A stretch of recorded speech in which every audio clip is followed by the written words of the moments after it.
काल परवा उद्धव ठाकरे साहेबांची सभा झाली। त्या सभेमध्ये बोगस 3 आदिवासी भिलांची जात म्हणून सांगणारा एक पोपटपंची आला होता।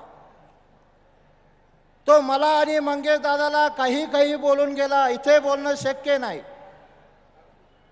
पण माझ्या भिल बांधवांना, या 40 गाव मतदारसंघातल्या माझ्या भिलाटीतील माझ्या भिल बांधवांना माझी नम्र विनंती आहे, ज्या जातीमध्ये आपण जन्मलेलो आहोत त्या जातीमध्ये एकलव्य जन्मलेला आहे, ज्या जातीमध्ये आम्ही जन्मलेलो आहोत त्या जातीमध्ये तंट्या नाईक जन्मून गेला, ज्या जातीमध्ये आम्ही जन्मलेलो आहोत त्या जातीमध्ये खोजा नाईक जन्मलेला आहे।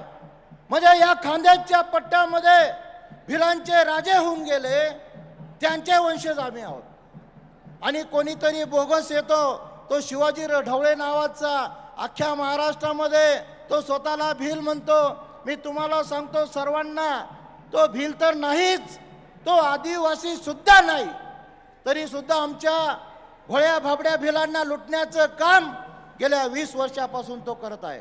पण आता आमचा भिल्ल समाज हा हुशार झालेला आहे, तो भोळा भाबडा राहिलेला नाही।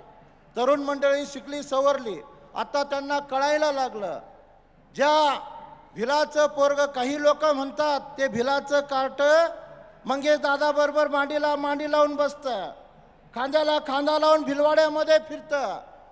मी सगळ्यांना सांगू इच्छितो, मी मंगेश दादा माझे लहान भाऊ आहेत, मी त्यांना सांगितलं की मंगेश दादांनी भिलवाड्यामध्ये ज्या नागरी सुविधा उपलब्ध करून दिल्या त्यासाठी मी मंगेश दादा सोबत आहे, अहोरात्र मी मंगेश दादा सोबत राहणार आहे।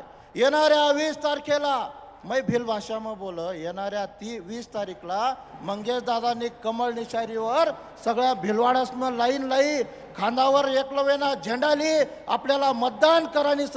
मंगेश दादा तर निवडी येणारच, ती काळ्या दगडवरची रेस, पण किती लीड लेणार सत आई भिल दाखाई देणार सत।